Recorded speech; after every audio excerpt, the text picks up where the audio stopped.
Funky movie చాలా కామెడీగా చాలా బాగా వెళ్ళిందండి. ఆ సినిమా అయితే చాలా బాగుంది.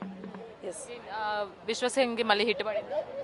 ఖచ్చితంగా అండి. అంటే ఓ అని చెప్పలేం కానీ హిట్ అయితే పడింది పక్కా. ఇద్దరు కాంబినేషన్ ఎలా ఉంది? హీరోయిన్ గారు అయితే నిజంగా చాలా బాగా అనిపించారండి. బేసిక్గా హీరో కంటే కూడా ఎక్కువ హీరోయిన్ గారికి ఎక్కువ ఎలివేషన్స్ పెట్టారని నాకు అనిపించింది. ఆ అమ్మాయి గ్లామర్ని బాగా వాడారండి సినిమాలో. ఎస్, అండ్ జయకృష్ణ గారి కామెడీ చాలా బాగుంది. అండ్ మళ్ళీ హరిశంకర్ గారిని, దిల్రాజ్ గారిని వీళ్ళందరినీ తీసుకొచ్చారు సినిమాలోకి. సో వాళ్ళు వచ్చి ఏదో గెస్ట్ అపిరియన్స్ లాగా వచ్చి వెళ్ళిపోవడం కాదు అని చెప్పేసి ఒక పంచ్ డైలాగ్ ఇచ్చారు వాళ్ళు కూడా. అది చాలా బాగా పేలి చాలా బాగా అనిపించిందండి. ఎస్, అండ్ క్రిన్స్ అంటే ఫస్ట్ ఆఫ్ ఆల్ మీనింగ్ చెప్పండి ప్లీజ్. అది అందరూ వాడేస్తున్నారండి క్రిన్స్ అని.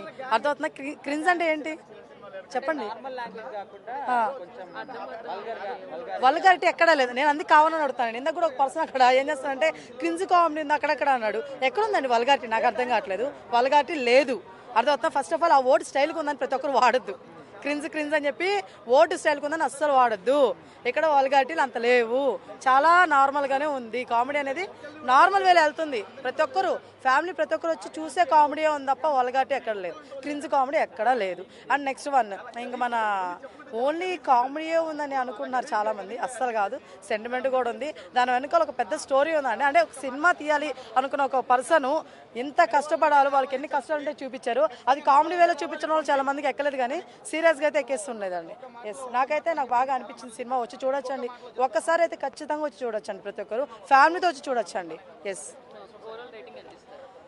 రేటింగ్లో ఎందుకండి సినిమాలకి బాగుంది కదా, పక్క వచ్చి చూడొచ్చు. అదైతే చెప్తున్నా అంతే.